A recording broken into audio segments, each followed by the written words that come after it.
గోపాలపట్నం శివారు ప్రాంతంలో కొత్తపాలెం ఎల్లపువానిపాలెంలో వృద్ధుడు హత్యకు గురయ్యాడు. బి.శెట్టి పరదేశి 70 సంవత్సరాలు పాల వ్యాపారం చేస్తూ ఉంటాడు. గేదెలు కాస్తూ ఉండగా మతిస్థిమితం లేని వ్యక్తి వెనక నుండి రాయితో ముఖంపై కొట్టడంతో బి.శెట్టి పరదేశి అక్కడికక్కడే మృతి చెందాడు. స్థానికుల సమాచారం మేరకు ఘటనా స్థలానికి చేరుకున్న గోపాలపట్నం పోలీసులు కేసు నమోదు చేసి దర్యాప్తు చేస్తున్నారు. మృతదేహాన్ని పోస్టుమార్టం నిమిత్తం కేజీహెచ్ హాస్పిటల్కి తరలించారు.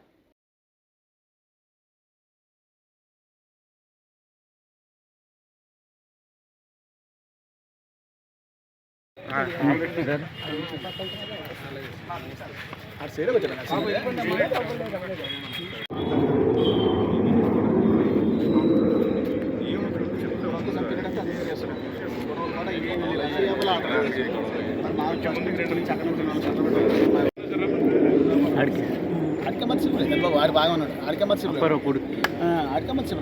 బాగా ఉన్నాడు. 100 పిల్లలతో మాట్లాడుతుంటే వాకింగ్ చేస్తాడు. సుమారు 12:30 ఆ ప్రాంతంలో రొమ్మంటు కాలు ఒకటి వచ్చింది. ఈ ఎల్లబానుపాలెం అవుట్స్కట్స్లో ఒక వ్యక్తిని ఇంకో వ్యక్తి చంపేసినట్లుగా రొమ్మంటు కాలు వచ్చింది.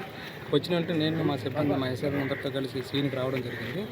వచ్చేసరికి ఒక వ్యక్తి డిసీజ్డ్, సుమారు ఒక 79 సంవత్సరాల వయసు డిసీజ్డ్, ఇతని పేరు బి.శెట్టి పరదేశి, ఇక్కడ చనిపోయి ఉన్నాడు.